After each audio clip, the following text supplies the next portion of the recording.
right now, this is like our practice room. This is where we're really thinking about all of these concepts. I was talking to my student about this yesterday too. We were thinking about all the small details. When you're actually playing, you want to forget it all. And then slide your hand up 3 frets, because that's the beauty of the dim.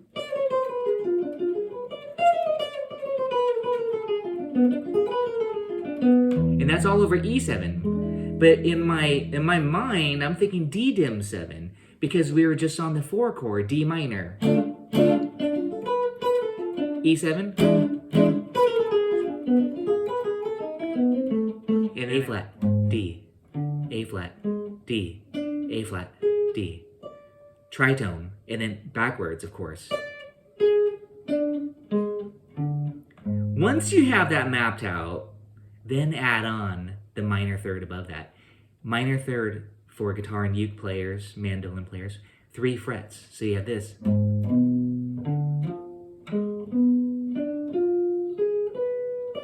Works beautifully on a G7 to create a flat 9. It also works on an E7.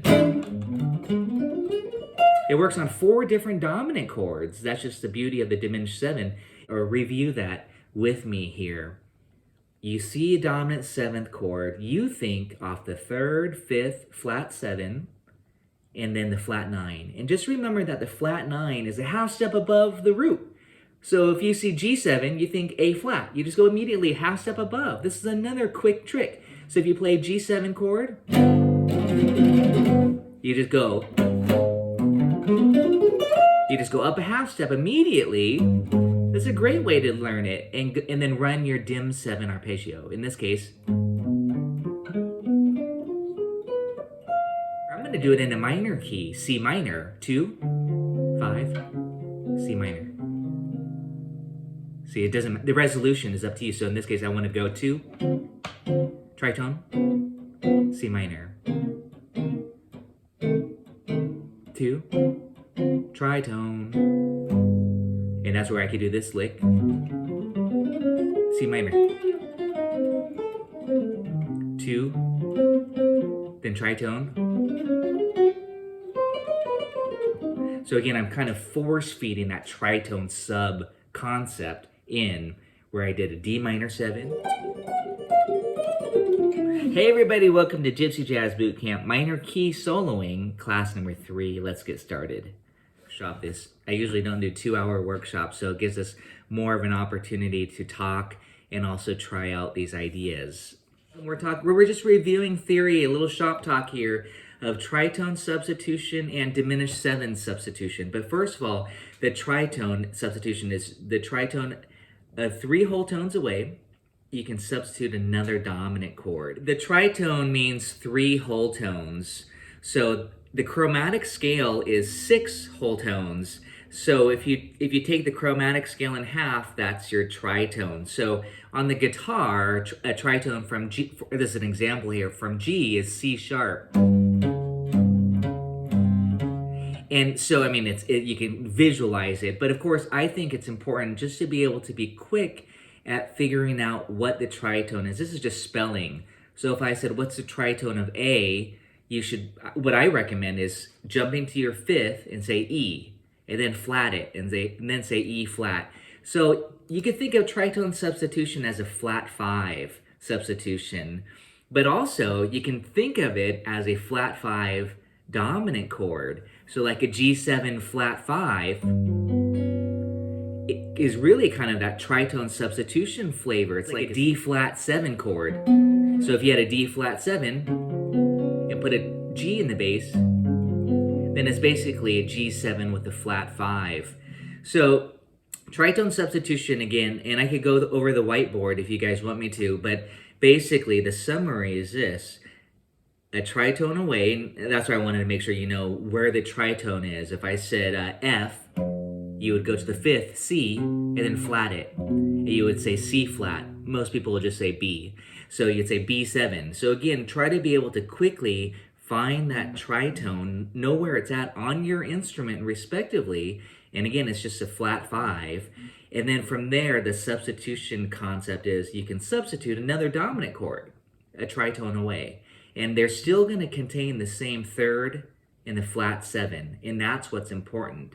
The other notes can vary, the other color notes, just like on a dominant chord, you can have a 9th chord, a 13th chord, flat 9 or sharp 9. You can have all these extensions or alterations, but what's always essential is that you have the 3 and the flat 7 of the chord, and that's what I showed on the whiteboard the last time. But what that also means is you could simplify that to just a major triad, because a dominant chord is essentially 1, 3, 5, that's a major triad, flat 7, but you could just go 1, 3, 5, and that's where I kind of show this popular kind of a lick or phrase. If I'm on B8, I'll say G7. Here's my G7 3-note shape. And then the tritone sub is here. Okay, D flat 7 or C sharp 7, whatever you want to do. But here's a little major triad. G, D flat, G, D flat, G, D flat. And it's just kind of a neat lick. But as a particular color, particular flavor, that could be thought of as a tritone substitution. Now I'm kind of talking about knowing your major triads. You know, like in this case, there's some technique here happening. I'm going major, G major. In this case, I'm going G major, D flat major, G major, D flat major. I'm just going back and forth to where it becomes a cool little lick. Again, on a G7 chord, if you're just kind of hanging on it. How we want to really use this so often is you can use it on any dominant chord again, but you'll often see it as a 2-5-1 chord progression. 2-5-1, and that's why today we're going to go through Autumn Leaves. We're going to hit a couple progressions where we have a 2-5-1. Actually, going back to the first week session, I passed out the tune Noto Swing, but there's a 2-5-1, and also in Anniversary Song, there's that 2-5-1. In the key of C, by the way, you guys, a 2-5-1, if we're on C major, the 2 is D minor 7, G7, that's the 5, C major 7. Okay, that's a 2-5-1 in the key of C. D minor 7, G7, C major 7. So one really popular use of that tritone substitution is to apply it when you have a 2-5-1. So what that, and I'm just playing chords, but of course you could do this with your leads. You could go D minor 7, D flat 7, C major 7. So it becomes chromatic, the bass line, if you go. And of course you can arpeggiate, you could do triads, or you could do 7ths.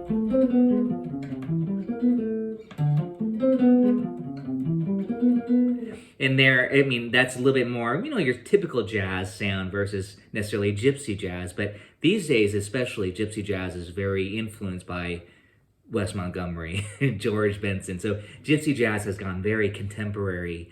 You know, they've studied all the bebop players and stuff like that these days. So you don't want to be limited to just Django, but of course, that's what our focus primarily is on, is more to the older school of the gypsy jazz, where this demonstration of a 2-5-1, that was D. By the way, this is D minor 7 arpeggio, and again, you can do it up here actually as an easy arpeggio, which is how I demonstrated it for last session. This D minor 7, D flat 7, C major 7. So it'd be, and that's 2, 5 with the tritone sub.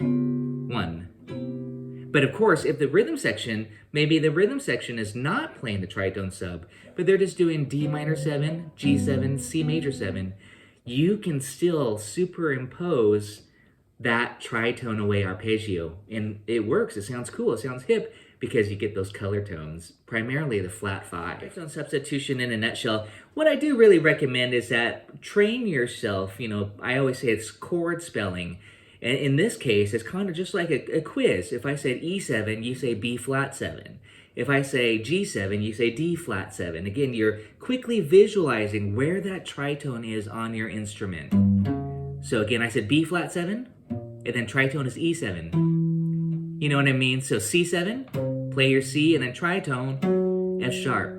And you can call it F sharp or G flat. Again, generally it's called like a flat 5, but those names, because they're the same pitch, you can call them either or. D, A flat. So again, I'm demonstrating on the guitar, but please just think, what's my 5th? And then flat your 5th. That's the quickest way to figure out what is the tritone note. But please try it on with your chords or your 2-5, because look at my hand here. I'm just going 2, this is on D minor 7, then just half step below, it's chromatic, dominant, and then resolve it to C major. However, I'm going to do it in a minor key, C minor, 2, 5, C minor. See, it doesn't, the resolution is up to you. So in this case, I want to go to tritone, C minor, 2, tritone, and that's where I could do this lick, C minor, 2, then tritone. So again, I'm kind of force feeding that tritone sub concept in where I did a D minor 7, then that tritone sub, and then C minor, D minor 7, D flat 7, this is the stripped down version, C minor. And those are just triads. And then I would add, this is just kind of some practice things. Chord says D minor, but if you really want to simplify it, just do triads. And then the chord says G7, but I'm just going to move to the flat 2. That's what it turns out to be. And it's just a major triad. And then if we're in a minor key, C minor triad. Little bluesy. Flat, that was kind of a little flat 5 blues lick. D minor, D flat major, C minor, little blues lick, D flat,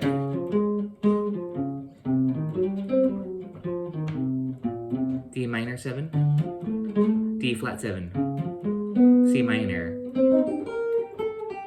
and that was an easy arpeggio, this, C minor 7, C minor 6. I love those flavors, C minor 7, C minor 6, and we're even going to talk about today minor major 7, this flavor, and that's the melodic minor. Very beautiful scale color, that major 7. We kind of even touched upon that the first session when I was just kind of giving an overview of some of these sounds. So again, that's tritone substitution and the application. Again, please work on spelling, try to use your instrument, visualize it. Where's that 5th? What's a flat 5th? And then just kind of say it. But you can, when you're in the context of a 2-5-1, it is easy because it's just creating a chromatic movement. E, E flat, D. So if you do see that chromatic line, you can pretty much bet that it's their composers using tritone sub. Okay, so like this. That's like doing this.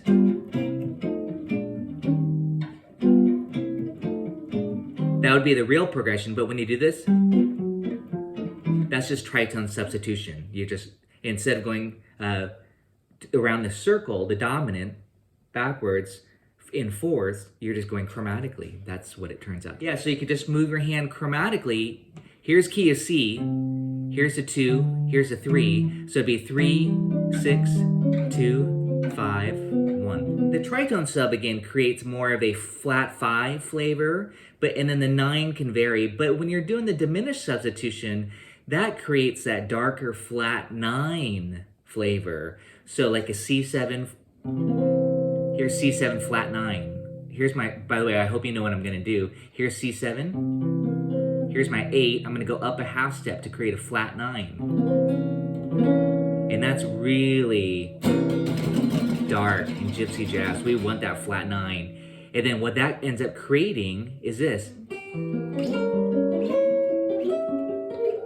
A diminished 7 arpeggio.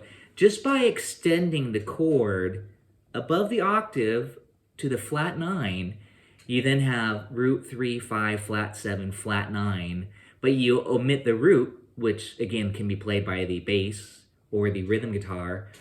The root's not as important at that point, but then you're left with 3, 5, flat 7, flat 9, and that equals the diminished 7 chord. So how do you get fast at this? Now I'm just kind of summarizing here. You see E7 on the chart, you think, what's the third? What's the fifth? What's the flat 7? And what's the flat 9 of E7? And then you can start and play your diminished 7 run, or your arpeggio, or your chord, whatever. You know, generally we're doing right now face value. You see E7? Here's G sharp. And that's that diagonal style arpeggio. You see E7? You think that was G sharp's the third. You see E7? Think off the fifth. So think about that for a second. What's the fifth of E? See, on the guitar, I'm gonna do this. There's your fifth right there. So you just get used to planting, you know, think about, oh, my fifth is here. I could do my diminished run. And then A minor. To me, E7 wants to resolve to A minor, as if we're doing minor swing. E7, A minor, E7, A minor, E7, and right there on that E7, I went right to that G sharp, and I went that little classic kind of a diminished movement that guitar players love to go. That diminished sweeping lick is what it is on the guitar, sweep picking. But again, please think about that again, or review that with me here.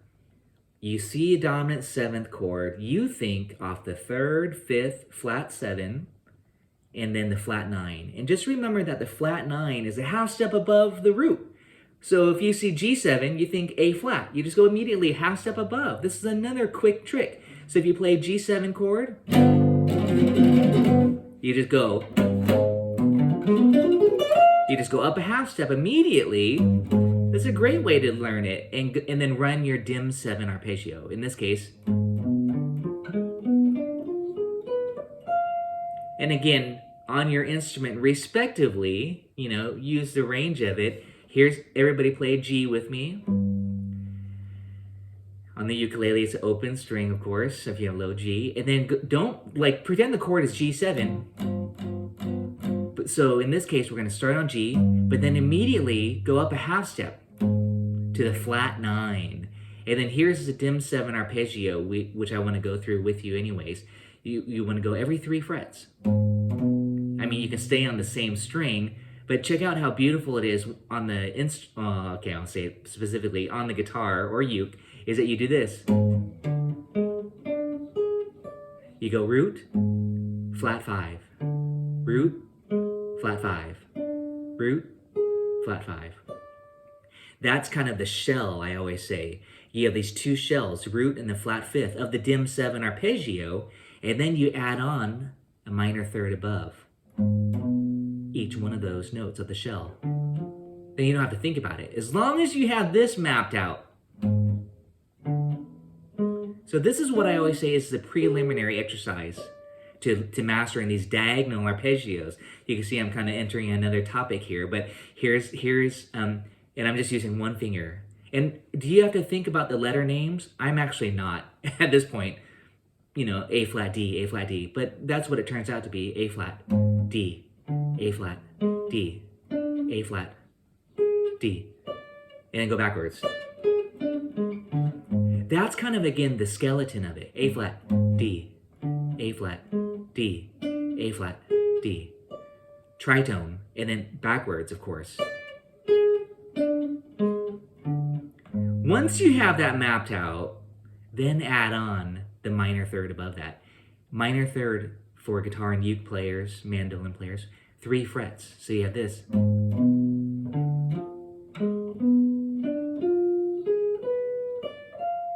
And again, your hand should just kind of go there. You should not be thinking about every name of the note at this point. You just want to map out where that is. And that works beautifully on a G7 to create a flat 9. It also works on an E7. It works on 4 different dominant chords. That's just the beauty of the diminished 7, is that because it's equally spaced, it can actually be, that one arpeggio can actually be the flat 9 of G7. You just go every 3 frets. B flat 7, D flat 7, or C sharp 7, and then E7. It works on any one of those, just that same run.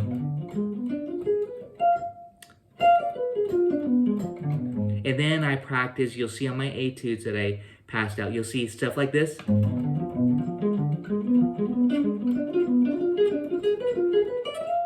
And some other runs. Just some decorations. Or here's a fun little quick lick. I don't have this in my quick lick series, I should. But it's just running up with the arpeggio with a chromatic passing note. 2 of them. So you connect it like this.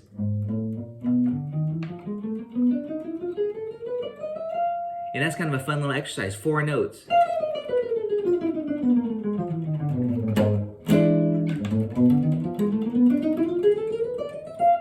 You can do stuff like this. And that's all over E7 in this case. Triplet. A minor. E7.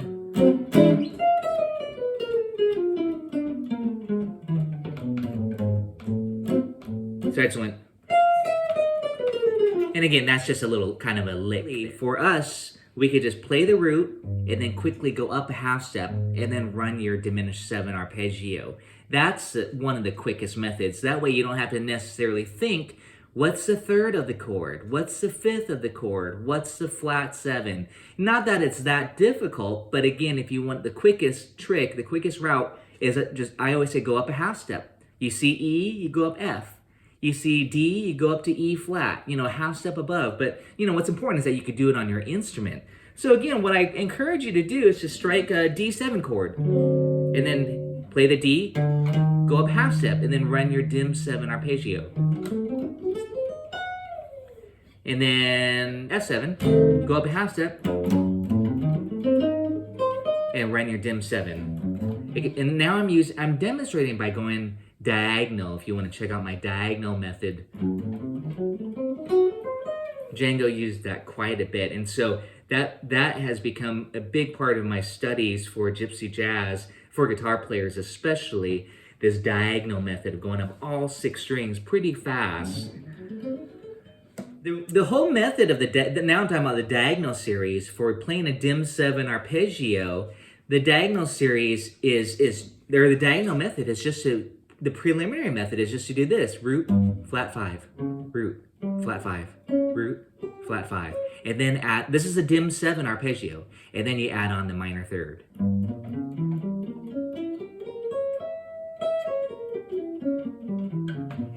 But I go through, as you already have seen some of my worksheets, I also say work on your minor 6.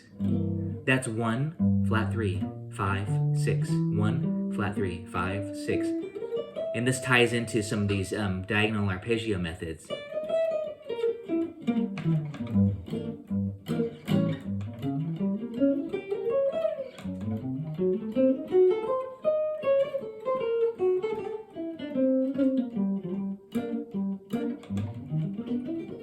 And now I'm just demonstrating G minor 6. Then I went to G dim 7. Playing Swing Chaton. Swing Chaton was a song that I was thinking. But again, what I would recommend, and I want you to take it through various songs. Again, that's why I'm passing out so many songs, because these to me are a good level, and they're all kind of, you can see these particular relationships. But even if you just focus on the main, bunch, minor swing, dark eyes.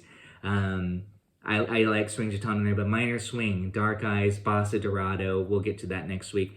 just like a handful of simple swing and gypsy jazz songs, that's a great place to start to get these ideas. Then you can apply it to noto swing, swing chaton, of course, the minor blues or swing 48. That's another, the G minor blues. Last week I was demonstrating minor swing, easy arpeggio method, where we did this. Then I said right here, diminish it. And that was for the E7. So a kind of a neat thing that you'll discover is, oh, if I'm on the 4 chord, as in minor swing, D minor is the 4 of A minor, I could just diminish it. So you end up playing D minor 6 first. If everybody could do this with me, please. Play D minor 6. Just 1 octave. The 1 octave method is what I call the easy arpeggios, because we're not blazing through all 6 strings or 3 octaves. It's just 1 octave. And yes, definitely be able to have mastery over 1 octave arpeggios. And I'm not even going to the octave, I'm just going to the 6. And that's over D minor. Here we go. And now it's face value. But now when the chord goes to E7, the dominant chord, the 5 of A minor, that's when you diminish it. So you'll hear me say this quite often. I say diminish it. So from D minor 6, diminish it. 1 note changes. This is what I was saying. The 5 goes to the flat 5. And that's for the E7. There's that little chromatic lick. See, I went. That's so cool about the diminish, is that you can always kind of throw in and make it a little bit slippery. Da da da da da da da. And then slide your hand up 3 frets, because that's the beauty of the dim.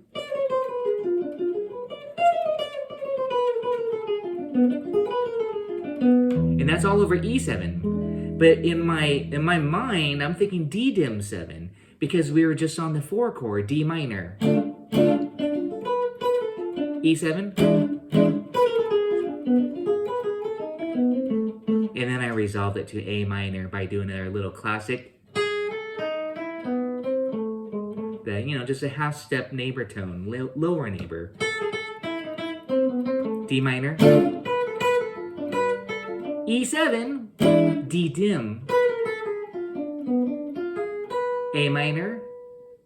I'm gonna do a blues lick. D minor. Diminish it. A minor, I'm gonna do the lower neighbor. Mona Lisa. D minor. D dim. A minor, blues. And again, that blues it's a feel-good thing. It feels good to resolve it to a blues lick. That's what I'm saying. That was A minor blues. So please feel free to start to throw in those blues licks. I'm going to talk more about that as well today, because that's a big part of the flavor. Django played blues licks quite a bit. Just listen to his blue drag solo, and he gets pretty bluesy. So, but we'll define that a little bit more. What does that mean? Get bluesy, But does anybody have questions on, again, the dim 7 application, at least on minor swing? There's different ways to think about it. Now I passed out another worksheet, I believe I did last week, dark eyes, okay? If we're starting, and this is another method here, and we can put on the backing track to try this, but dark eyes, as you all, I think, know, I hope, that this is one of the classics you really know and memorize. And of course, we're in the key of D minor, but it starts on the 5 chord, A7. So if it starts on the 5 chord, A7, and we are in the key of D minor, here's the trick. The trick is, we're in D minor, starts on the 5, go down a half step below the root, D, which is C sharp, and then focus on that note. I'm going to play it here lower, and here's C sharp dim. And I just did one, and this is not necessarily the easy arpeggio, I'm just doing diagonal here.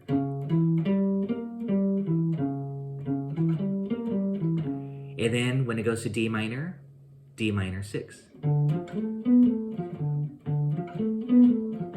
Okay, and I have these on that the Dark Eyes Gypsy Jazz Bootcamp diagonal study, but it kind of starts off a lot more simple than that. It just does this, and then root. These are just kind of the preliminary exercises I always like to work with my students on. But right now I'm just demonstrating the full arpeggio. C sharp dim. Do it twice. This is kind of still the easy arpeggio, just one octave. And then face value, D minor 6.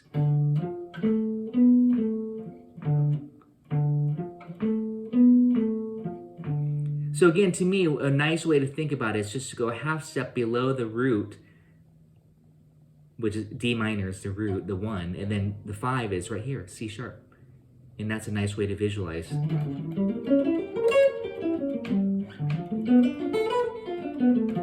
So there I did a little fancier arpeggio, C sharp dim. This is actually on my etude number 1, D minor 6. So I'm just going right up the arpeggio for both of those. But I'm substituting. You see A7, you think C sharp dim, that's off the 3. But when you look at it in comparison to the D minor, it's just a half step below. So that way it leads nicely. Here it is with chords. C sharp dim, D minor 6, C sharp dim, B flat 6. This is Dark Eyes. G minor 6, D minor 6. Guess what I'm gonna do here for the A7? Yep, C sharp dim. But I could even go E dim, D minor 6. So again, that's the beauty of the dim 7, is that it kind of gives you a lot of flexibility, because you could be anywhere, well, kind of within the 3 fret span, and you're that close to playing your dim 7 lick or your dim 7 arpeggio, for that matter, whether it's C sharp, whether it's E, G, B flat. Okay, you get the idea, and then resolve it to D minor. So I think right now I'd love to try that out with you guys. Put on the backing track and play Dark Eyes. Go back to the classic here before we head into the newer stuff as far as some of the cliches today. Feel free to ask questions at this point. You got to know your progression that you're really dealing with. 1, 5. And the funny thing is, you could just play the 1 here, 1. The B flat came in later as a substitution, but now it's very common, 4.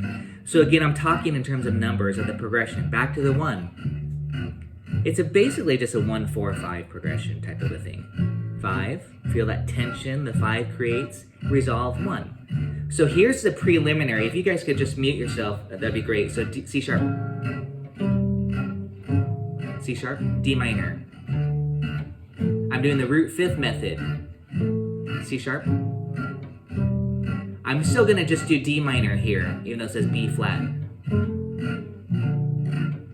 G minor. Root 5th, D minor. Root 5th. I'm like a bass player almost. And then C sharp, diminish, flat 5, and then D minor.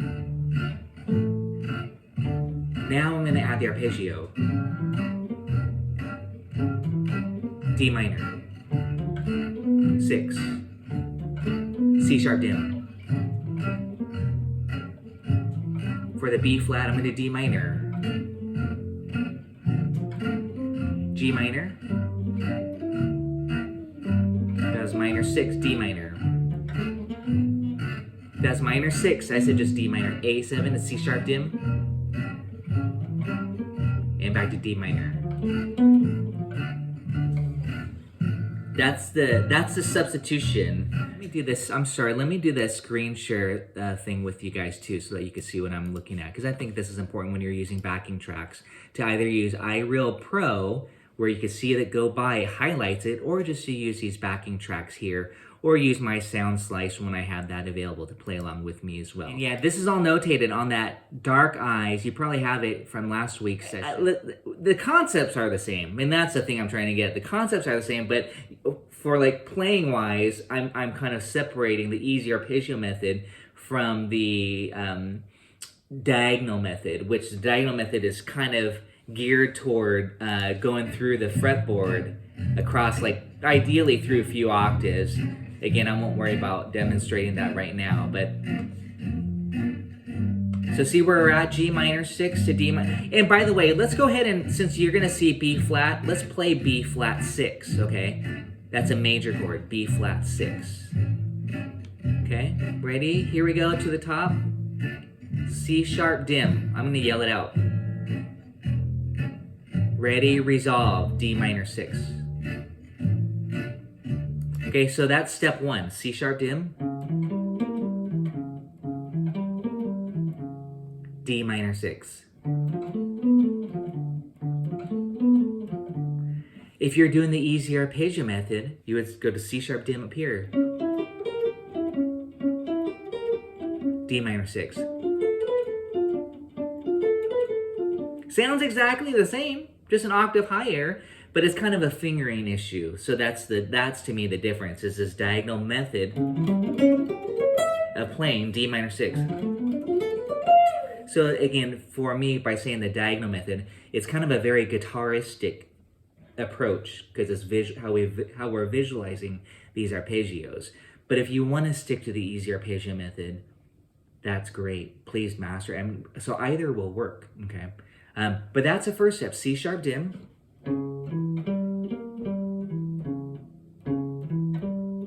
D minor 6.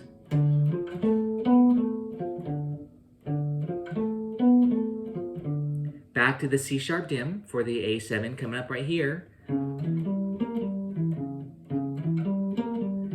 By the way, that could also be E dim 7, or G dim 7, or B flat dim 7, okay? It could be either. It's the same 4 notes, but I'm just kind of, staying with one particular concept.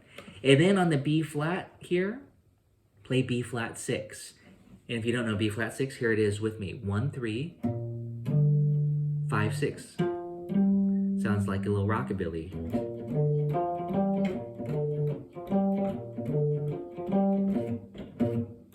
Okay, that's a B flat major 6. Face value, just right on B flat. You could just do a triad if you wanted to keep it even a little bit more simple. And then, so here we go. That's just gonna come up right here just to demonstrate it.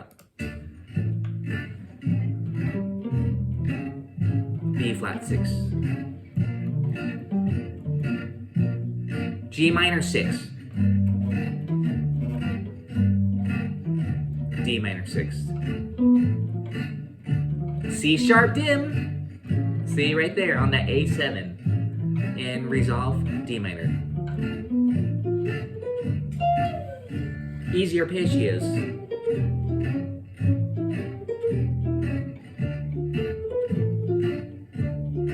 C sharp dim. Just say it to yourself. B flat 6.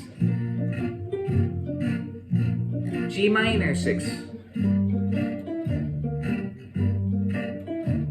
D minor 6. C sharp dim. D minor 6. C sharp dim. D minor 6. C sharp dim. B flat 6. G minor 6. D minor 6. C sharp dim. D minor 6.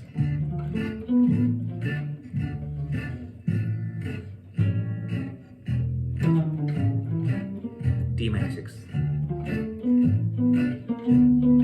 C sharp dim. B flat 6. G minor 6. D minor 6. C sharp dim.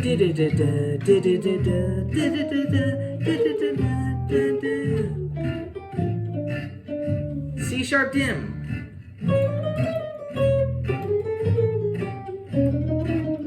D minor 6. Again, C sharp dim.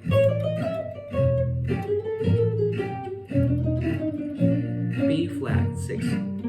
G minor 6. D minor 6. C sharp dim. D minor blues. C sharp dim. D minor. That's a 6. C sharp dim. B flat 6. G minor 6. D minor 6. C sharp dim. D minor.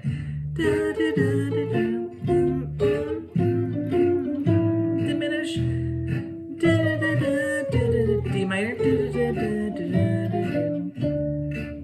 C sharp dim.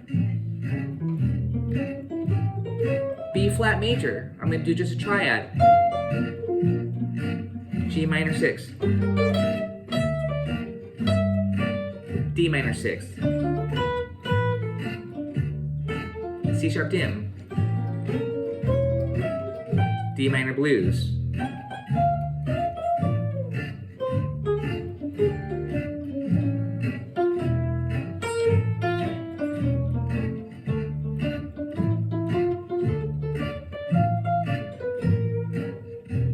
Now I'm kind of just having some fun with it. B flat,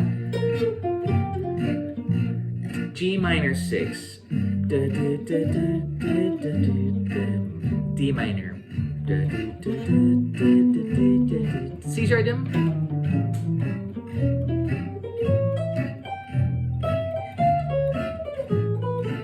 embellishments, embellishments, D minor. Here's that A7 right here. This. B flat. G minor right here.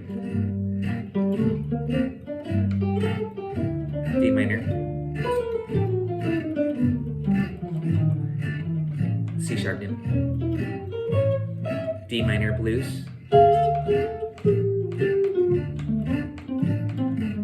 Diminished.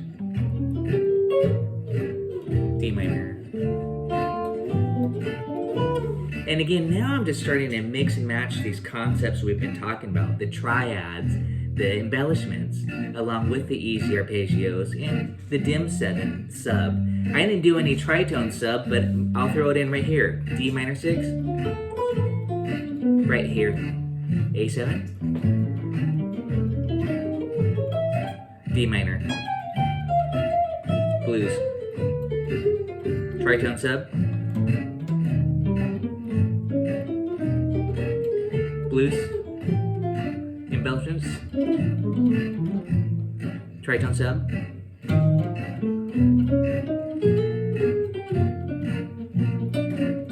ending lick. I'll do that again.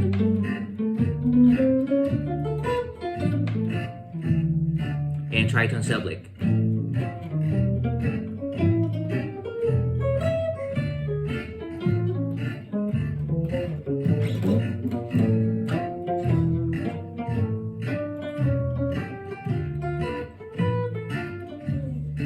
I'm going to stop it right there on that A7. I did our, the thing we did from the first session. Go half step above the A major triad and just do this.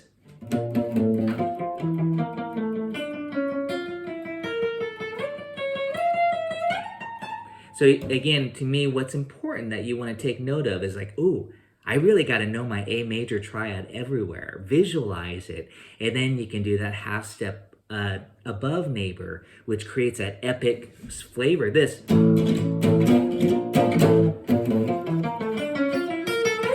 The really dark flavor that we really love, and that's very gypsy jazz sounding. And you could do stuff like, let's see, I think we did this one before.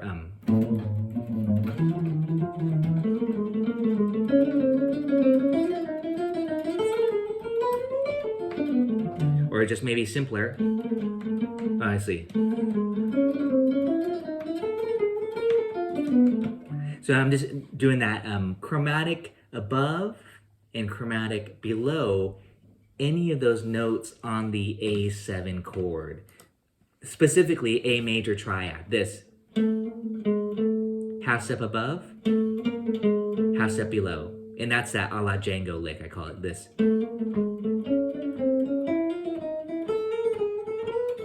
And it's just a lick now. A7, 1, 2, 3, 4. Then I ended on a D minor 6 arpeggio, face value, just to give the listener so that they know where I'm at on the song. So all I did there was A, C sharp, E, A. That's not all I did, but then I embellished around those notes. This.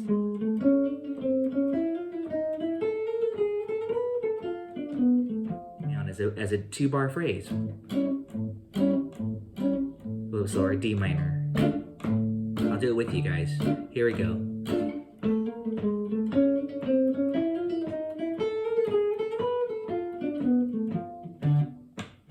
And that was just a D minor 6. I actually went an octave and a half. 1, 2, 3, 4, 1, 2, 3, D minor. You can do whatever D minor resolution lick you want to do, but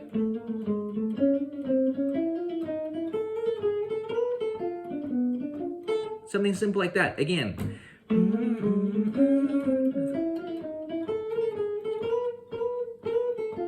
Doesn't have to be fancy, just that.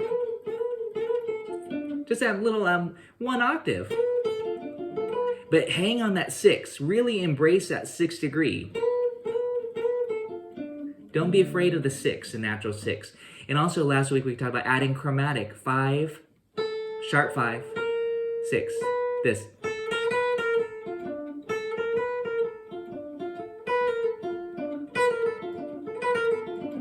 Django did that.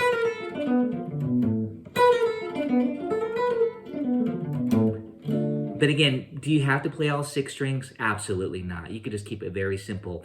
Maybe I often like to write my etudes out, as many of you have seen, just on the top 4 strings, as if I'm playing the ukulele.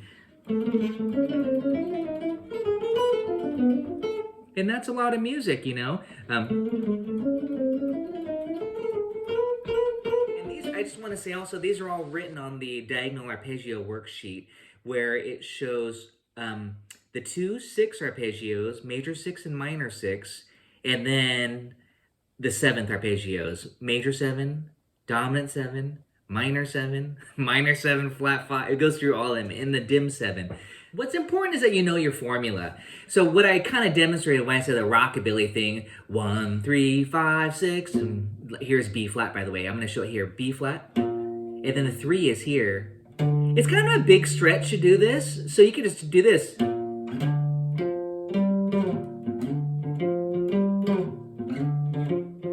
Or this, think of this, Happy Trails. Well, not really, it's just, that's 1, 5, 6, but I'm going like it's 1, 3, that's a major 3, and then 5, 6. And remember, the 6th degree is always a whole step above the 5th. You can always add that chromatic passing tone in between. Always sounds good.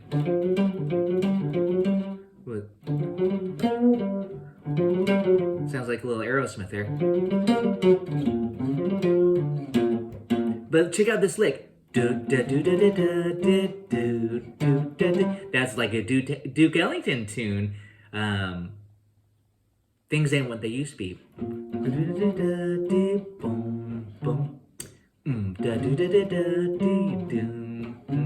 But that's 1, 3, 5, 6. That's B flat 6. Here it is over here. 1, 3, 5, 6. But notice I'm kind of sliding into the 3. That's what I'm really demonstrating. I'm not necessarily doing this hand positioning. This is kind of a monster stretch. But that's not true. I do that if I know I'm going to be, going 3 octaves like this. I'll do it here.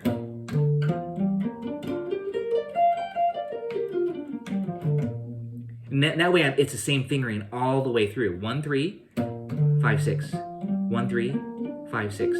1, 3, 5, 6. But all I'm thinking here is this. See, this is what it comes down to. The preliminary. This. 1, 5, 1, 5, 1, 5. If you have that mapped out, it really makes the rest of it easier. 1, 3, 5, 6. 1, 3, 5, 6.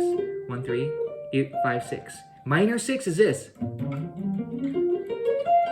So I actually do recommend that you on a separate study, review those arpeggios. Major 6. I'm sorry, I'm on G here, you guys. And then minor 6. You know what I'm going to say next, especially in gypsy jazz? Dim 7. Major 6. Then I'm going to start here on this G. Same thing. Major 6. 1, 3, 5, 6. Minor 6. From major 6 to minor 6, only the 3 changes. You just flat your 3. So again, I think it's crucial to know your formulas. And then from the minor 6 to make it dim 7, flat your 5th, as we already talked about. So again, really know your formulas. Have that written out. Major 6, this is just on G, 1 octave. Minor 6, hopefully you're thinking, flat my 3. Diminished 7, do your minor 6 with the flat 5. And back to major. Minor. Diminished. It's just nice little studies. Minor. Diminish. And then, of course, you can blaze through those 3 octaves after you do each octave. This is, again, specific right now for guitar players, doing 3 octaves, but I'm isolating each octave. If I was on the uke, I would just be doing 2 octaves unless I shifted way up high. Same concept, though. Major 6. Minor 6. Dim 7.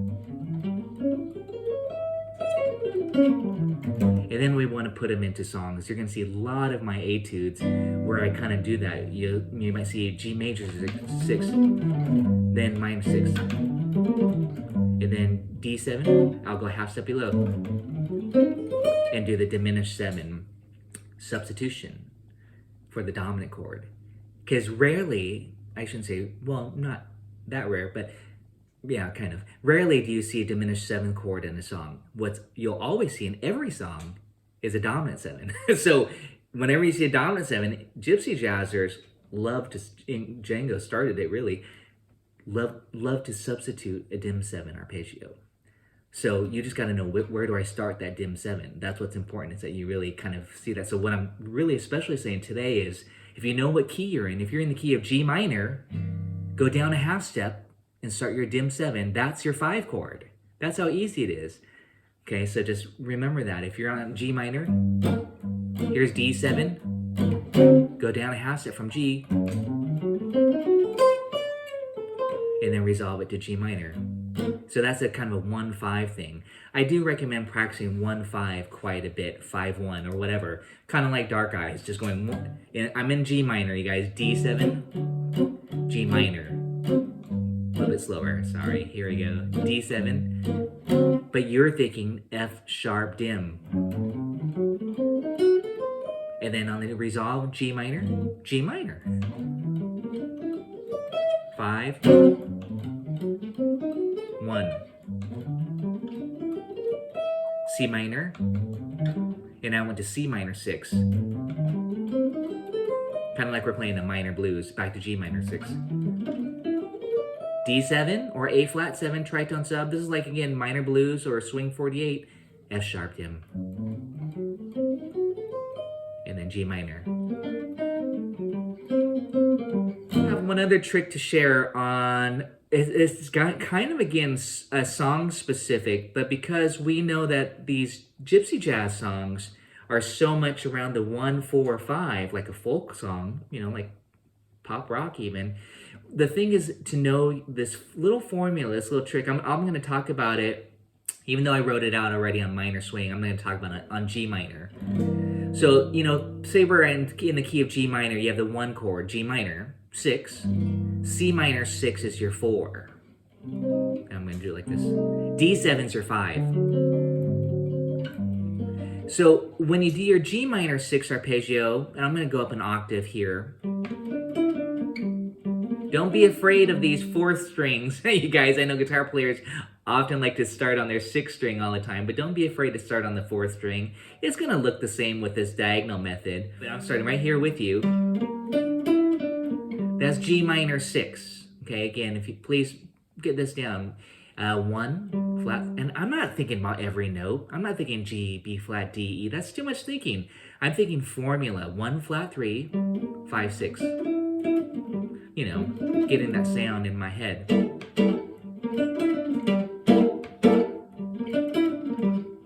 I'm playing a G minor 6, 9 chord to gypsy jazz it up a little bit.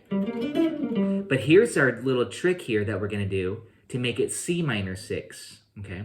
We're going to stay on the G because that's a common note between both chords. And we're going to go, and now that's the 5th degree, so think about that. So now from the 5 to the 6 is a whole step. Okay, so I went G to A. And then right underneath it is a C note to E flat. And that's C minor 6. But we're starting on the 5th degree. So it's kind of like an inversion. So G minor 6.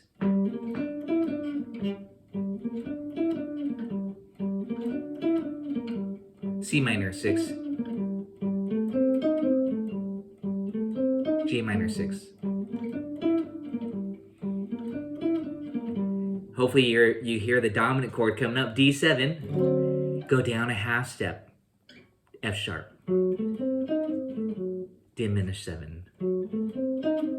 G minor 6. Again, top, G minor 6.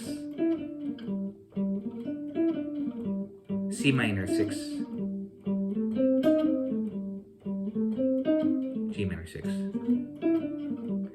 F sharp dim. G minor 6. That's a great study. I actually wrote that out for you all on minor swing, but that's how you can apply that to Swing 48, common Django minor blues song. Actually, I want to find a backing track for that. Again, it's just a cool trick to go from 1 to 4 without really having to move your hand very much. So I was going to go to A minor, but let's just try that out. If you guys have any questions, I'll walk you through that again. I am going to load up Swing 48. We did this last week, Swing 48. Great, easy tune here. The 4, the minor chords, the 1 minor, the 4 minor. The idea is to kind of do an inversion. Keep your same, think of it off the same root note, G. So G minor, G, B flat, D, E. And then when you go to C minor 6, go G, A, C, E flat. That's very important. You don't have to move your hand. And then when you go to the 5, these are some strategies. Go down a half step from the G, which is F sharp, and play diminished 7. C minor 6. G minor 6. Down a half step, F sharp dim. Resolve, G minor 6. I'm going to go up another octave. G minor 6. C minor 6. G minor 6. Down a half step, F sharp. G minor 6.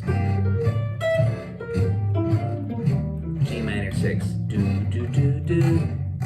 Do do do do. Do do do do do do do. C minor 6. inversion, G minor 6, F sharp dim, G minor, G minor,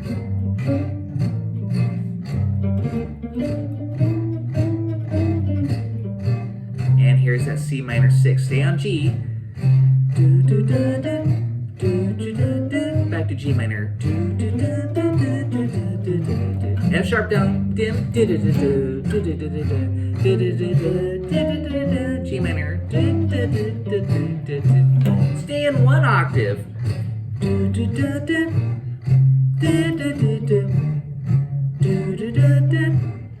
C minor 6. Stay on G. Back to G minor. Here comes that 5. Down a half step. Resolve. Make music out of it.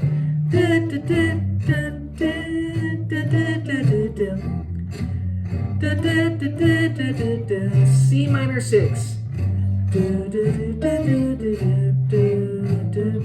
G minor 6. Down a half step. Dim. G minor 6.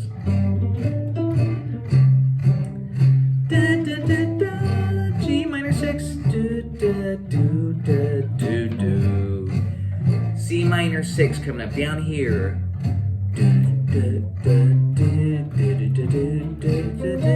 G minor 6. Down a half step.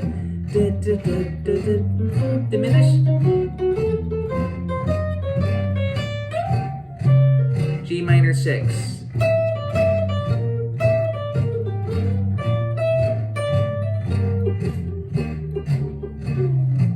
C minor 6. Back to G minor 6. F sharp dim. All the way up. G minor.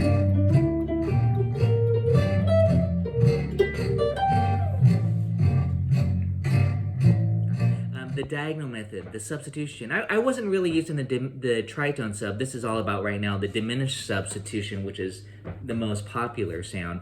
And then the easy arpeggios. And the easy arpeggios are kind of staying within one position.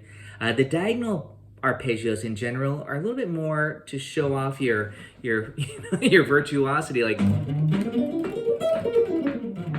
those kind of runs. Is it necessary? No, absolutely not.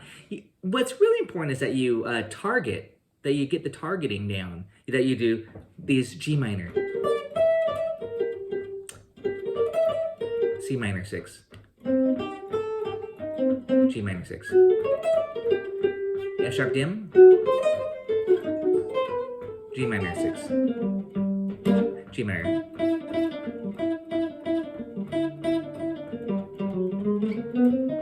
C minor, G minor, F sharp dim, G minor 6, cliches.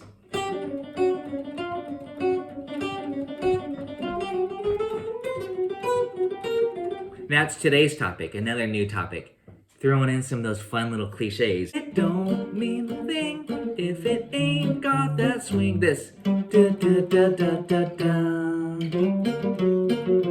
I'll hit that topic right now if there are no other questions on. And don't worry, I've got a lot more etudes and stuff for you, but we just want to keep applying it to different songs. But I just hope, again, even though I'm talking about a lot of things here, outlining, easy arpeggios, get those triad embellishments, visualize on your instrument. That does require, I hate to say this, but it does require that you spell your chords. If I said G minor, you go G, B, flat, D, just a triad. But of course, you can also just play it. That's ultimately what's most important, that your hand just goes like this. G minor 6, C minor 6, F sharp dim, G minor 6. That you kind of know where those arpeggios are located. And that's a very big part of the gypsy jazz sound, of just kind of outlining. But then we want to decorate around that. And that's why I love that triad method of embellishing. Another beautiful melodic tool is the chromatic cliche. Going through a lot of different concepts, but also, you know, this is new for you, both of you, so that's why I want to go ahead and reiterate. But yeah, and again, and I know I say this every time, but you know, a lot of this is already on Patreon, so just revisit some of my materials when you get a chance to do that. But here I'm going to go ahead and just kind of go through why I'm trying to write it out in pen. This is not good. These are your dim 7 notes, and here I better use a text here. This is 1, 3. I always say to my private students too, when I work with them, we spend time doing this, spelling chords. You choose a song that you really want to work on. If it's Dark Eyes, again, there's no going around this, you guys. You have to spell these chords. I'll do D minor 6. A7, I mean, I know that's a repeat, B flat 6, G minor 6, D minor 6. I'm just yelling out all the chords in order to, as you see them, A7, D minor 6. And yeah, obviously we don't need to do the duplicates, but we're spelling out the A7 flat 9 here because, again, we want to use that diminished 7 substitution trick. But first of all, you got to be able just to spell out this part of it, the 1, 3, 5, flat 7. And then same with D minor, you know, D, F, A, B. And then the B flat 6, B flat, D, F, G. So again, and if you need to grab your instrument, this is where I would say B flat 6. I know I went through this earlier, but you're going to go B flat, D, F, G, B flat, D. I mean, obviously you don't need to go up 3 octaves.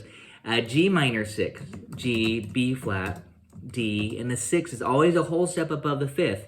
So really, once you get your triads are what's always fundamental. Easy, go up a whole step, you write your 6th degree. These are the 4 chords being used here in Dark Eyes. But right now we're focusing a lot on this little trick here, this sub, I'll say. I shouldn't even say trick, it's just a substitution. On the 5, and this is a big part of gypsy jazz because so many of these songs are 5-1, 5-1, 4, 5, 5-1, or maybe the secondary dominant 5. But why does a C sharp diminished sound so good? Again, we're focusing on the 3, the 5, and the flat 7, and the flat 9. The flat 9 being that darker flavor. Here's just a plain old A7. For all we know, it could be that flavor. But as soon as you add the flat 9 in, now it all of a sudden becomes a lot more gypsy jazz sounding. That diminished is in there. This C sharp dim, E dim, G dim, or B flat dim. So again, this goes back to just understanding the formula for a diminished 7th chord. These are all a minor 3rd apart.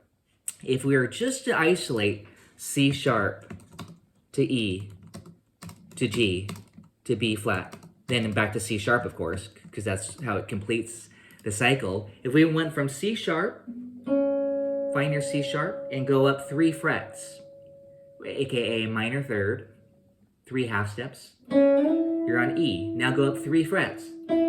That's G. Go up 3 frets. That's B flat. Go back up 3 frets. Now you've just completed your diminished 7 arpeggio, 1 string. I love that 1 string. I do this quite often. Kind of a little lick there, just to go up 1 string, or this.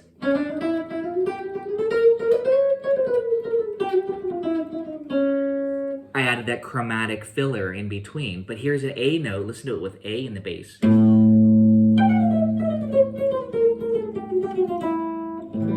And then D minor, D minor, A, filler, D minor.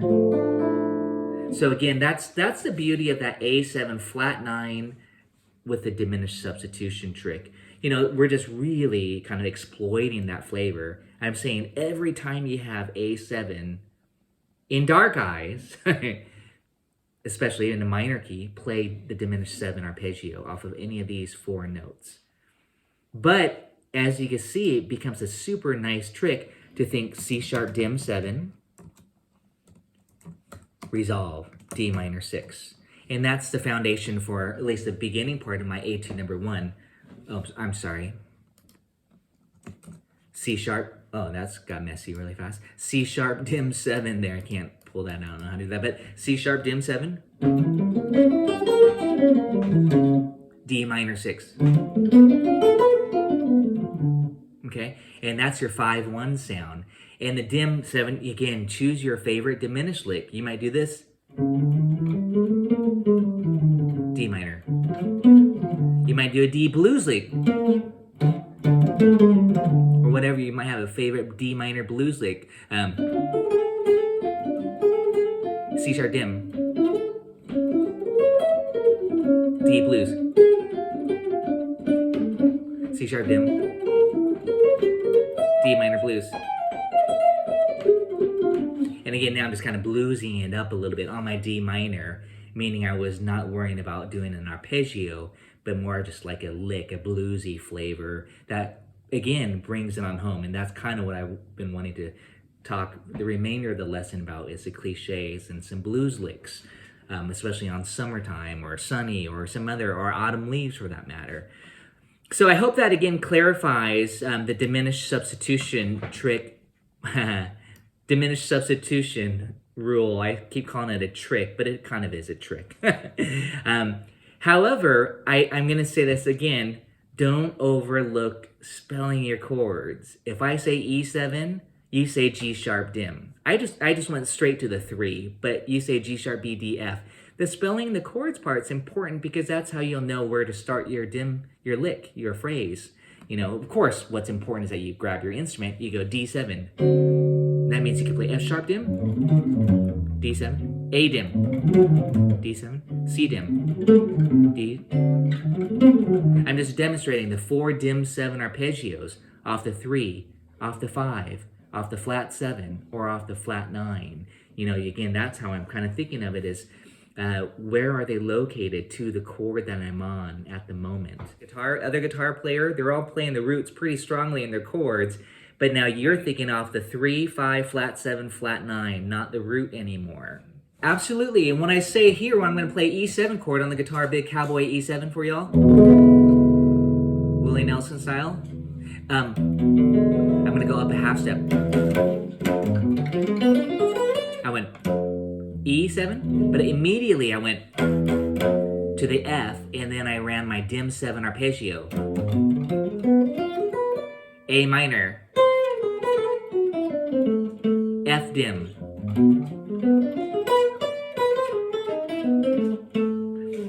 and again, that's the idea behind it. And hey, it doesn't hurt to do this. Again, this is what I want to be doing, so I'm glad we're reinforcing these concepts. You know, these are it. These are the concepts that you're hearing. So whether I'm presenting it to you in a diagonal method or the easy arpeggio method, we're still just using the same concepts, either tritone sub, or more importantly, more popular is the diminished. I'm going to load up Anniversary Song, and I would like for you guys to try it out and to see. And hey, this is just like you're on a gig or a jam session or whatever, and you're reading your chart here. Let's see if we can apply it. I'm going to show you some the quick tricks here that I'm thinking. I'm going to kick it up to this 0.75 if you guys don't mind with that tempo. You don't have to play a lot of notes. That's the thing. And I have to say this as I listen to this beautiful chord progression, always learn the melodies too to these songs. I know that's a lot to ask for you, but again, on my Patreon page, and I know you're all on Patreon, I don't have to promote it, but it's all there. I'm trying to get melodies on there for you to play along with me so that you can learn the melodies. Where are we at here? Ready for this D minor 6 right here? A minor 6. So you guys can see this flat 6 to the 5. We saw this earlier too. Or whether it's tritone sub. I'm not worrying about this. I'm only thinking this. I want to create the tension here to resolve here. So I'm not worrying about whatever chord comes here. This will vary. Sometimes you might see B flat 7, that's tritone, or F7, which is that bluesier quality, but still that's just a half step neighbor tone to E7. E7 is what's important. When I play the song, I just stay on E7. So, and then A minor. Okay, so again, that's that whole, let's go back to the top here and just do that. G sharp dim, by the way, as soon as I see that E7, I'm instantly thinking that's a 5 of A minor.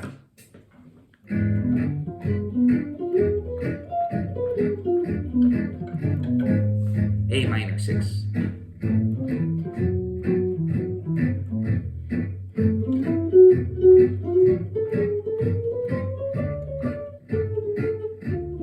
A minor. G sharp dim. A minor 6. Repeat. It says E7, G sharp dim. A minor, I'm going to get bluesy.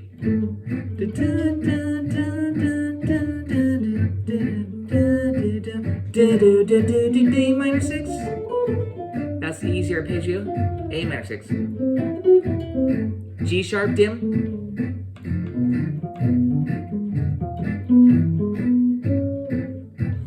G7. This is a trick I talked about last week. Conversion. In this case, we can continue the diminished concept and do A flat dim, B dim, D dim, F dim. However, I also talked about playing D minor 6 over this to make it a little bit more happy. If you don't want your dominant chords dark and diminishing sounding, you could treat it as a D minor 6, the G7 as a D minor. You just have to go to the 5 and play minor 6 arpeggio or minor idea, and then resolve it to the 1, okay? When you do songs, and hopefully you'll study my tunes, my etudes on I Can't Give You Anything But Love, Baby, or Lady Be Good, or whatever, those major key songs, you're gonna see this quite a bit, where it's kind of more of a major key sounding. This is what it does, it modulates to this major. So D minor 6, if that's new for you, and then C major, and then we can diminish it out here again. So check it out here on the G7. You could just listen. D minor 6 coming up right here. C major 6. G sharp dim. A minor. B flat 6. A minor 6. G sharp dim. It says repeat. D minor 6. C blues. Diminish. A minor.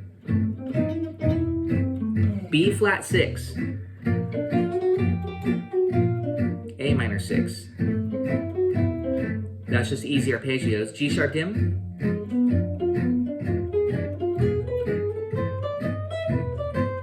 Top, G sharp dim.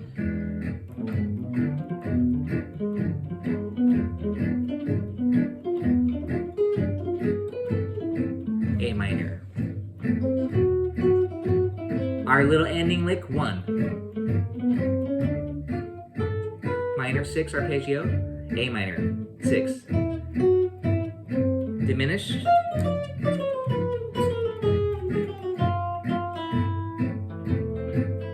And here's G sharp dim.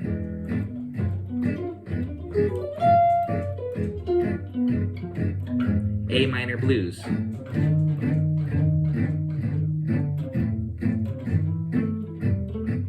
Da -da -da -da -da -da.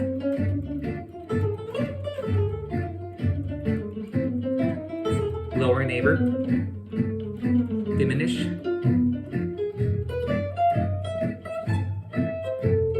D minor. C. 6. Diminish. B dim.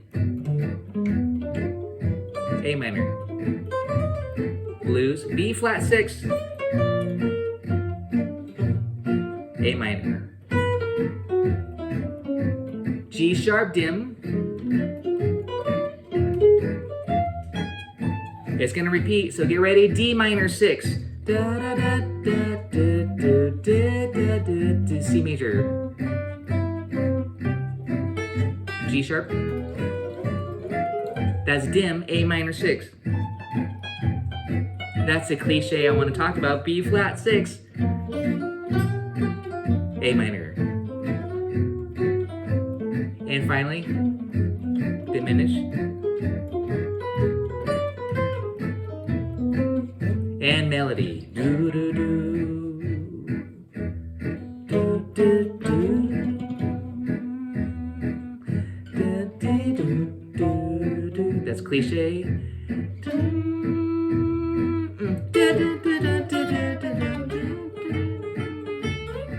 Little bluesy licks.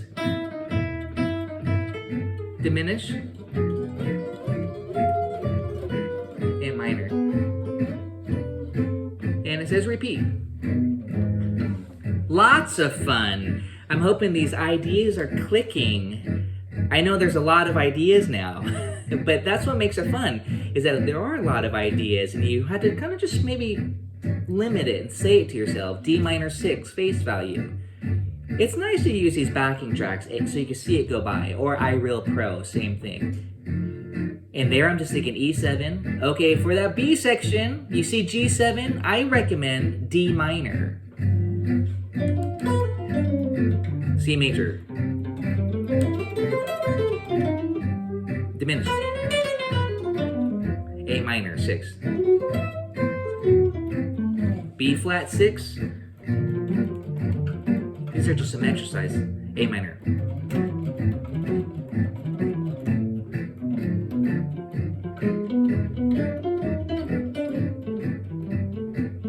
D minor 6.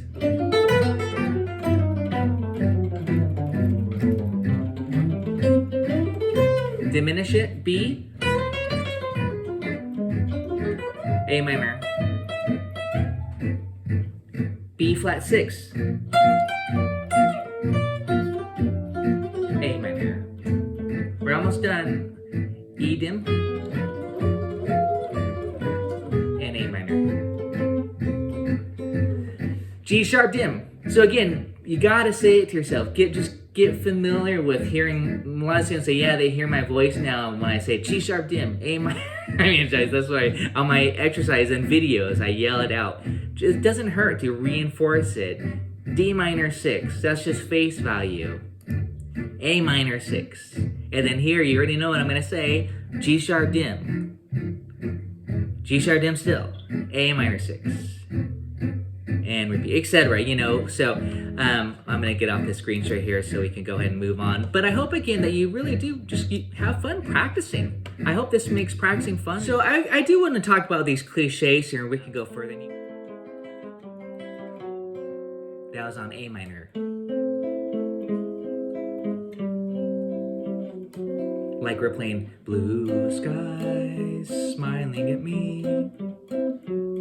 And that's just a walk down. It's so pretty. You'll hear it all the time. You'll hear it in It Don't Mean a Thing If It Ain't Got That Swing. You'll hear it in a Sentimental Mood.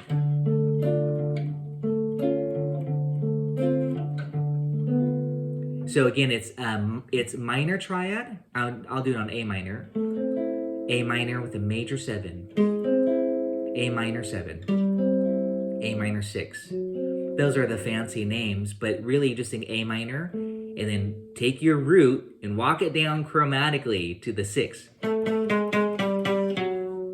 That's what you want to do. Do that everywhere. I'm on A. A. Find it everywhere. You just got to find your A, that's all. Here it is. Locate that A and then just walk it down to the 6 and give it some rhythm. And you can do that, if you're wondering, do I do that to the chord? Yeah, you could do it as the chords are doing that too, if they do that, which is just a handful of songs. But more importantly, you could superimpose that over any song that uses a minor chord for 2 bars, preferably.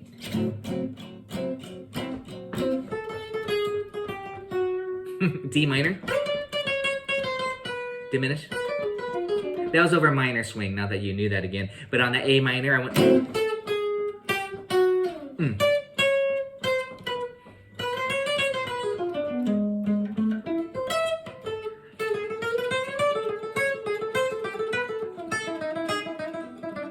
So now I'm just fancying it up a little bit. This is still just going like this. And then on D minor, where's your D at? Right here? Okay.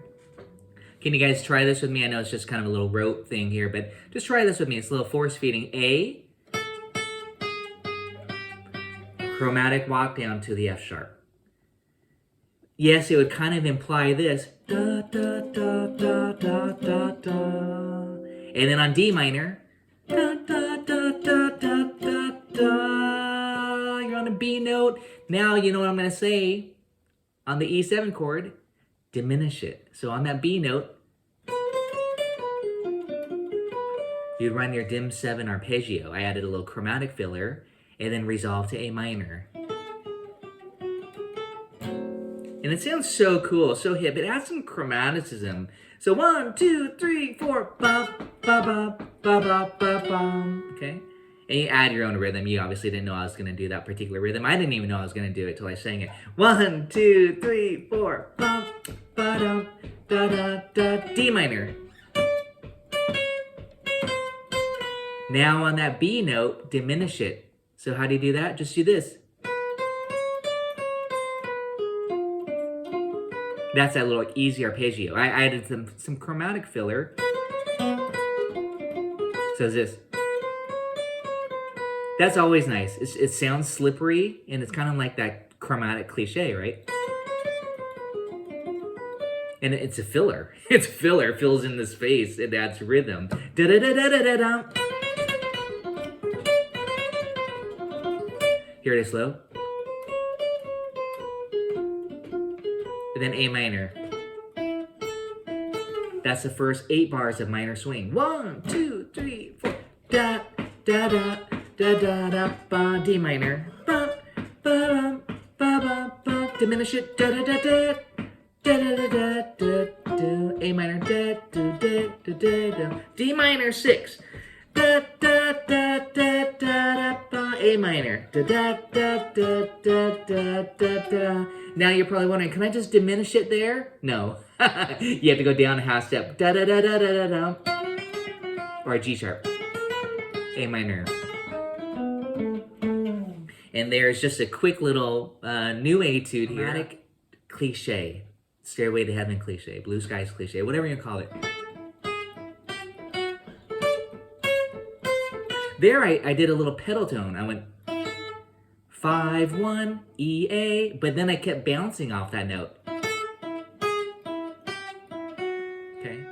1, 2, 3, 4. D minor. Diminish. A minor.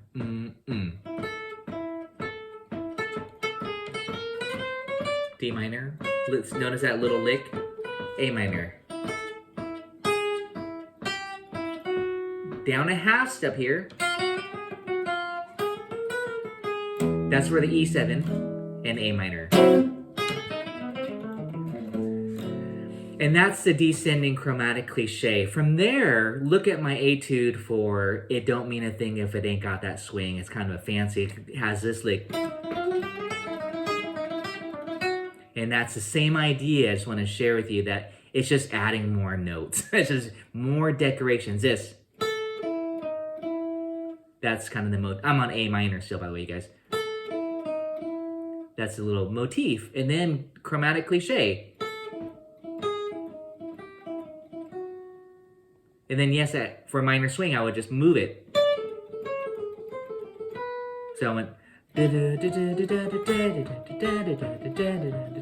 D minor,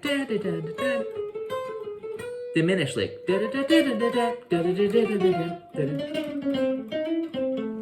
One.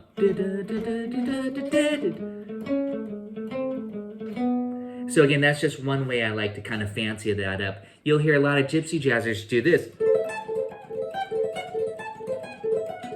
They'll do these kind of virtuosic kind of arpeggios.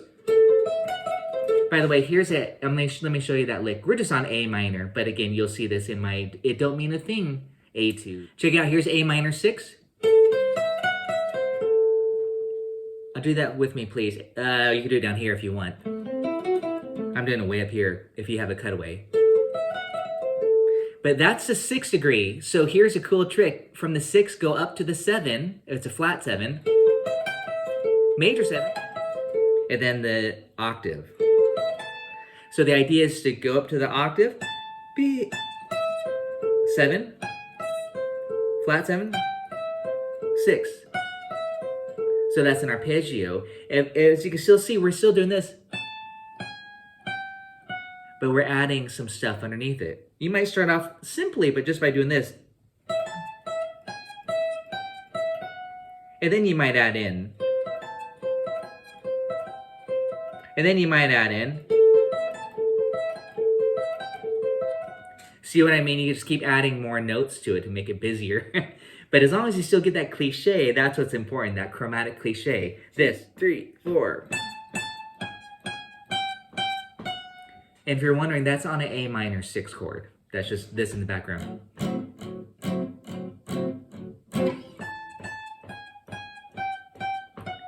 And then if you want to fancy it up, I'm just showing you the technique. Add in the E note underneath it. Then keep bouncing like we did earlier.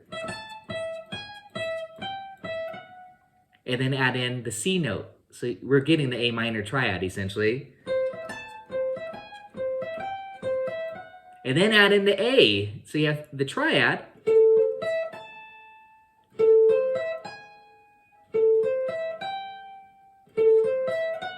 And guitar players love this, what's called sweep picking. And it's just sweeping the strings like this.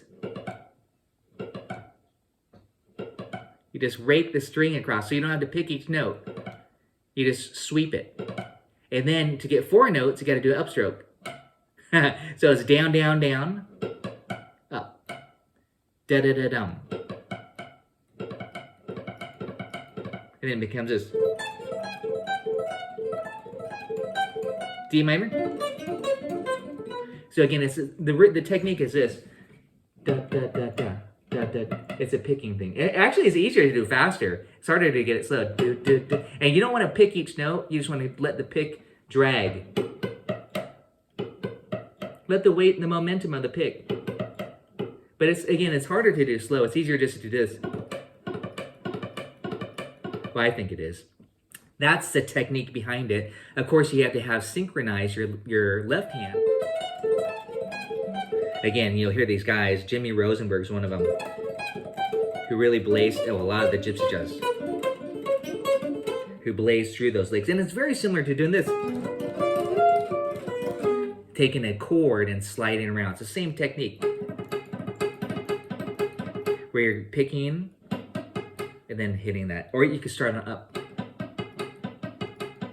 And you have this. D minor. Diminished. Same idea. And again, that's kind of more in that virtuoso gypsy jazz style, but it's fun to throw those little licks in. Yeah, the diminished 7. It's actually a diminished triad, I should clarify, but as you slide it around every 3 frets, that's what creates the diminished 7.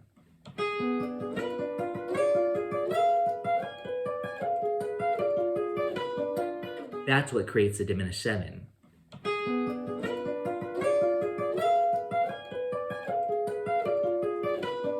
That would make a nice little etude, actually, just on some technical stuff in the gypsy jazz style. I don't have that one written out, but I will have to revisit that. So that's one of the cliches. You'll hear that quite a bit, that descending cliche. It's so sweet. You can have a lot of fun with it. This is For Sephora by Stockler Rosenberg. Then you hear him go.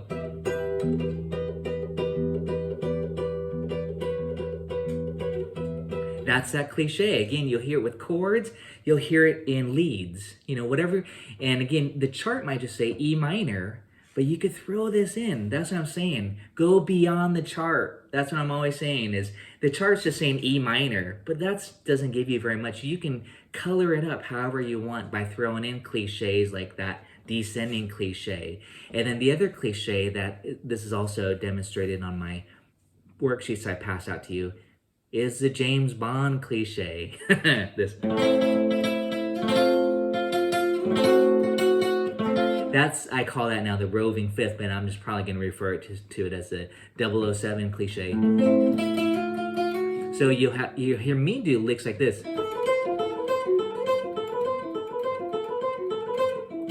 Where I'm going. But I'm disguising it so it doesn't sound like the James Bond theme, and I'm doing this.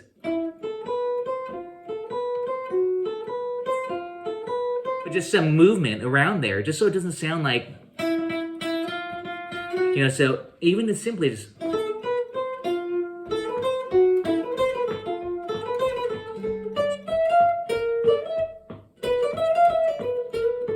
So again, A minor. That's what you're visualizing or hearing in your head, but you want to decorate it. Okay, D minor.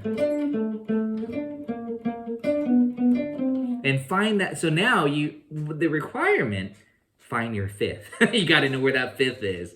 That's the fifth going 5, sharp 5, 6. And you can even get a little bit more extreme and go, you could go,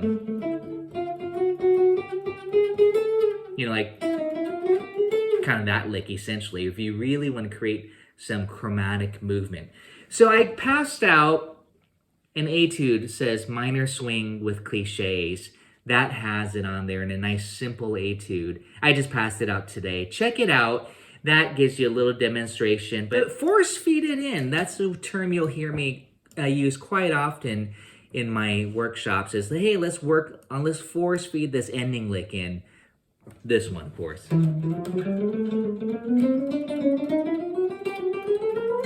Be able to do that everywhere. Insert that lick, aka force feed it into your solo to where it becomes automatic and part of your vocabulary.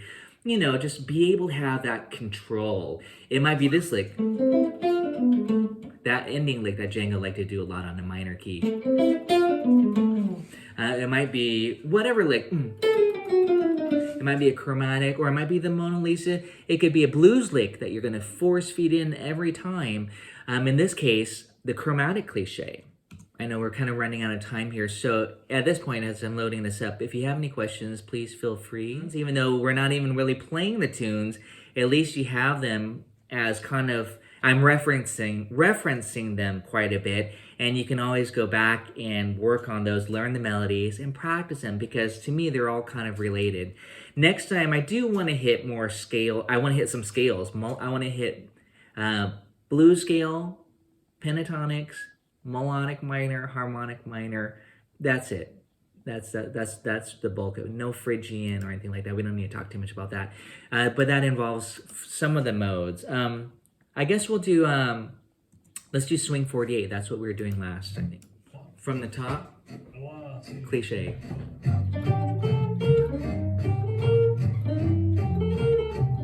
C minor. G minor. Diminished. Ending lick. Cliche.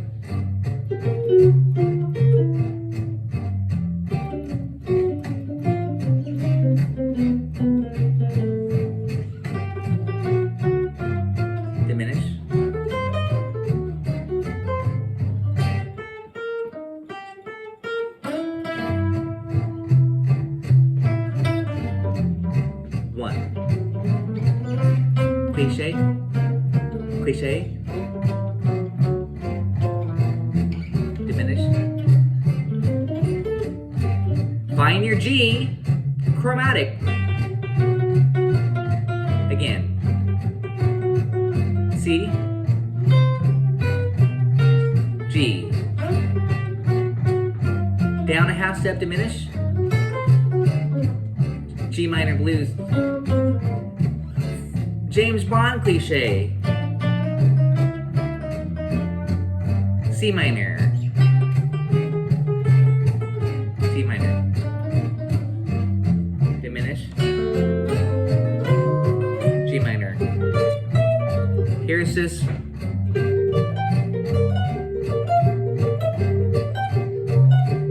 C minor.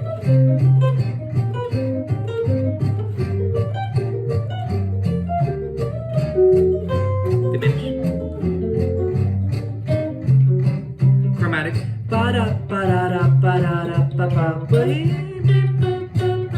C minor. G minor. That helps visualize. Diminished. G minor. G minor. That's that sweep.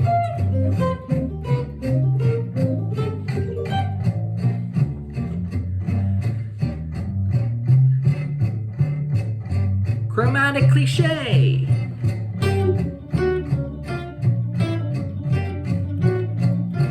C minor.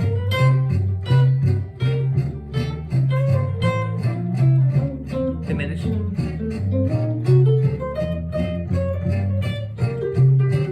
Fifth cliche. C minor. G minor. Diminished. G minor.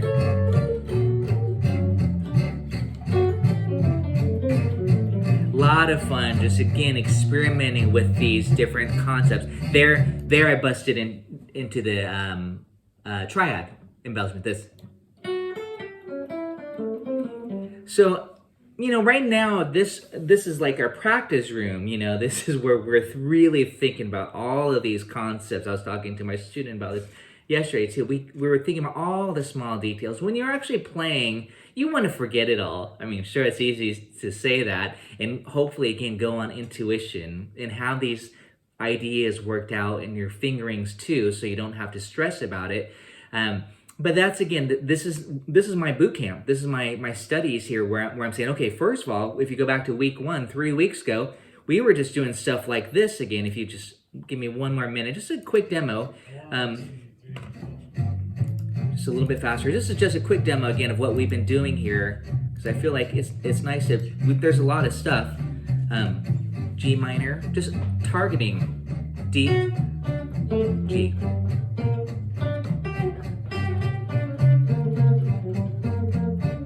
C minor,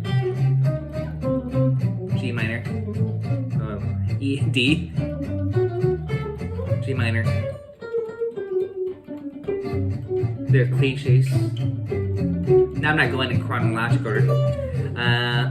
More embellishments. That's such a big part.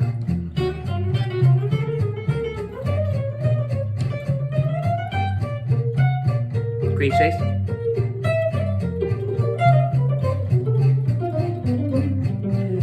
Diminished arpeggios. Blues league.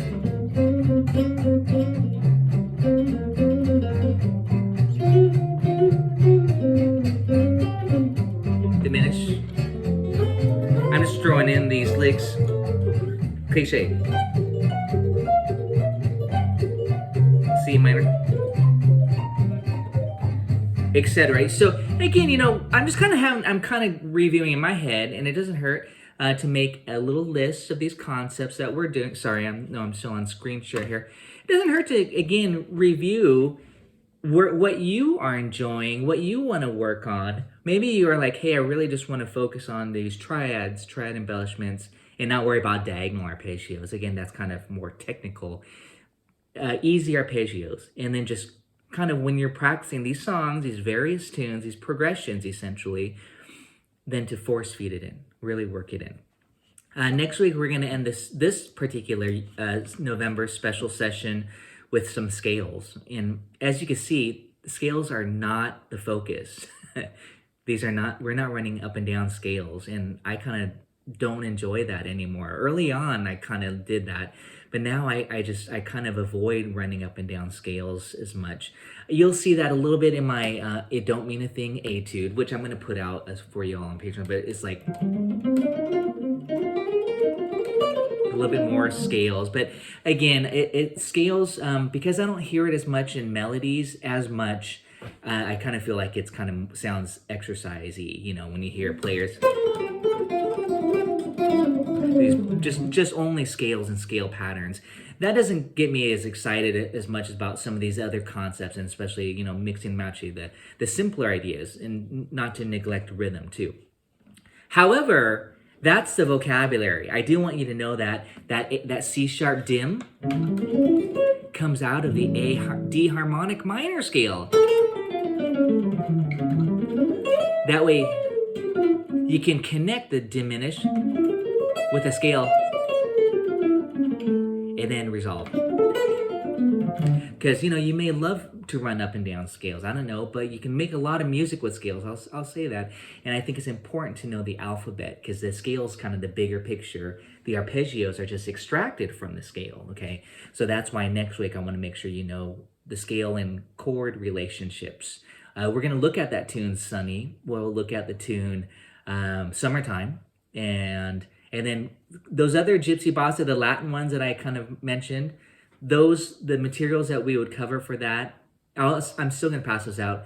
That can kind of combine a lot of the elements. So we could look at Bossa Dorado, Caravan, and maybe Forest to Forest should be good as far as application. I have these fun little tricks. So again, I will see you all next week for the final session. And we'll see you all next week, everybody. Take care. Bye-bye.